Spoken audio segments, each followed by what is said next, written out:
Pra lejo të ndërshëm, Islami është mrekullin vetë.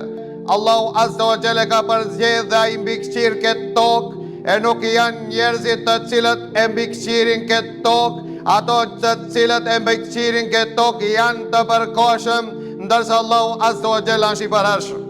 E dita nga ajo se Allahu ka garantuar dhe ka thonë: Inna nahnu nazzalna dhikra wa inna lahu lahafidhun. Ne jemi ata që e kemi shpall dhe kemi zbrit Kur'ani Kerimin, dhe ne do të mbërojmë dhe do të ruajmë Kur'anin. Thot Ibn Taymija, njëri prej dietarëve islam, si e kanë quajtur Sheikhul Islam, ruajtja e Kur'ani Kerimit nën kupton se ruajtja e fesë Allahut të ruajtja e Islamit, nga se Kur'ani Kerimi nuk përmban diçka tjetër vetëm se Islamin në mënyrë të tërësishme. Pra është mrekulli vëllezër të ndërshëm se ky ligj, kjo kushtetut ti përshtatet çdo kohë, ti përshtatet çdo zamani, ti përshtatet çdo njeriu, dhe ti përshtatet çdo zakoni dhe çdo gjendje.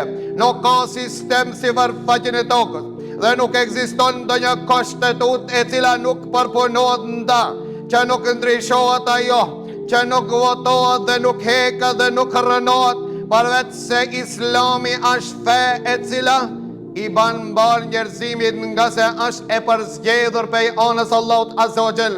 Pasi që Allahu Azza wa Jall e ka përzgjedhur këtë fe, gjithashtu Allahu Azza wa Jall ka marrë përsipër që të harun Kur'ani Kerimin. Për këtë arsye sot Kur'ani Kerim, falënderimi i takon Allahut Azza wa Jall, që nuk e kemi asnjë shkronjë që ka arrit dikush ta shton në ta.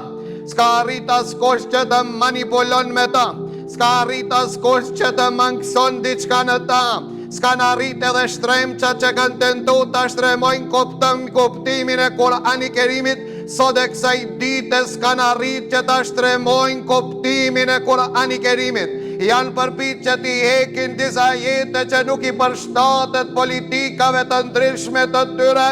Megjithatë, vëllezër të ndërshëm, ne në këtë shekull apo shekullin e kaluar, kur amerikanët u përpiqen që ta përpilojnë një Kur'an, ne jemi dëshmitar se asnjëri prej atinve, asnjë kopje atinve nuk ka shit për shkak se ju dështoi para se dalën treg.